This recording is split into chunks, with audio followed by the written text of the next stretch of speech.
animalistic, just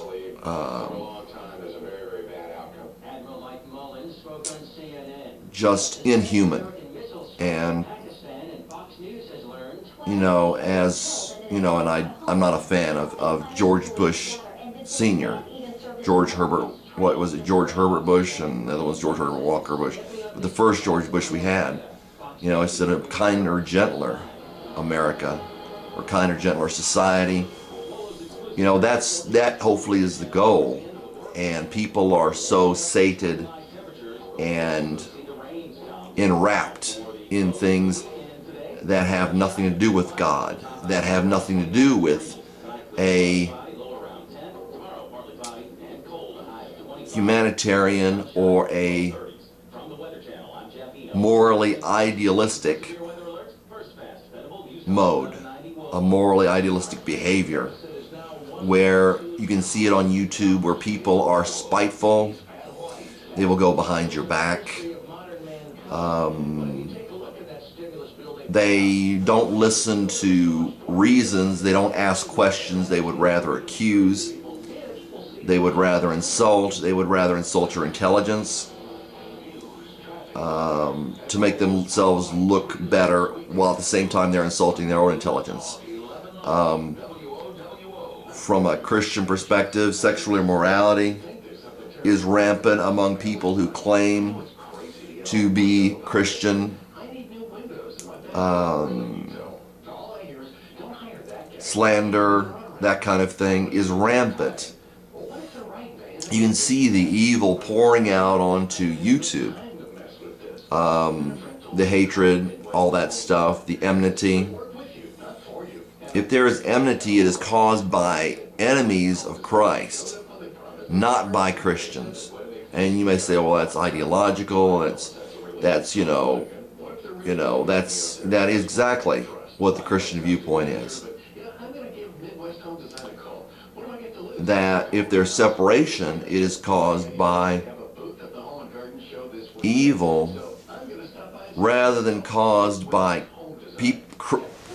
Christ followers. So I think this is going to shape us up, and I'm thankful to God for that. And I see that just people will probably become even more uncontrolled, but people have no self-control, which is a principle in the Bible. Self-control on their condemnation, self-control on their gossip, self-control on their genital area, self-control on love, all referred to in the Bible as patience. Self-control on their comportment in the Bible, kindness. Self-control on their money in the Bible, greed. Jesus says their God is their stomach. People, if they do fast, will fast on YouTube often, and I'm not saying everybody that does this, but if they fast on YouTube, it's often, to prove that they are superior.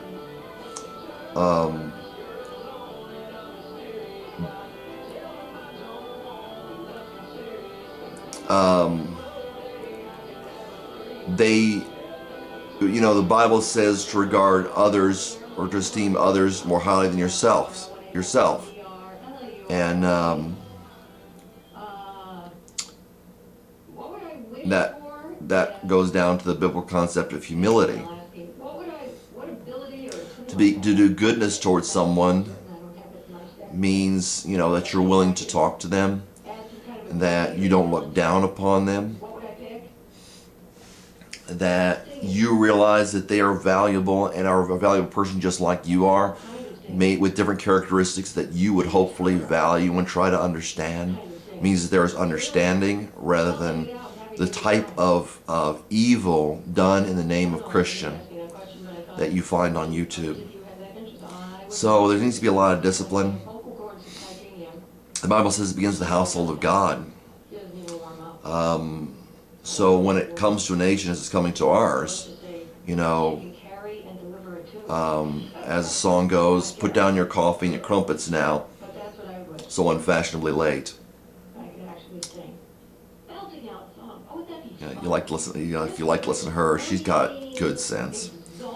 And I cannot avoid political issues all the time because political issues go into morals, and I won't avoid that. As far as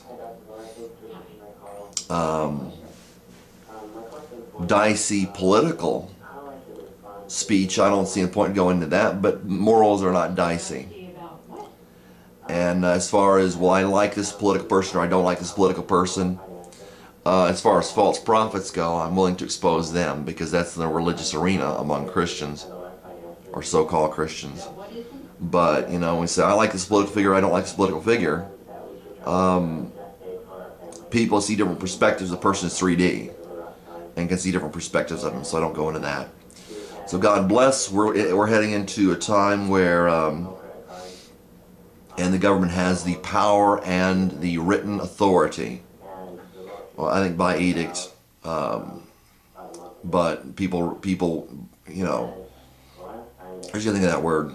People, you know, believe that edict is correct to take over control of food manufacturing, and of course, you know, the government has long had its fingernails in food production, in legislating food production and putting people, you know, charging people and selling people's lands that don't plant crops and stuff like that as the government has directed.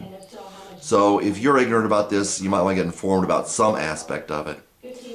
And I ask God's blessings of you as we enter, you know, what has been called perhaps to be one of the worst or the worst period of United States history or American history. God bless. Because you do have the finances. So I don't know how she sees, I mean, there are a lot of things that could be going on here. Sometimes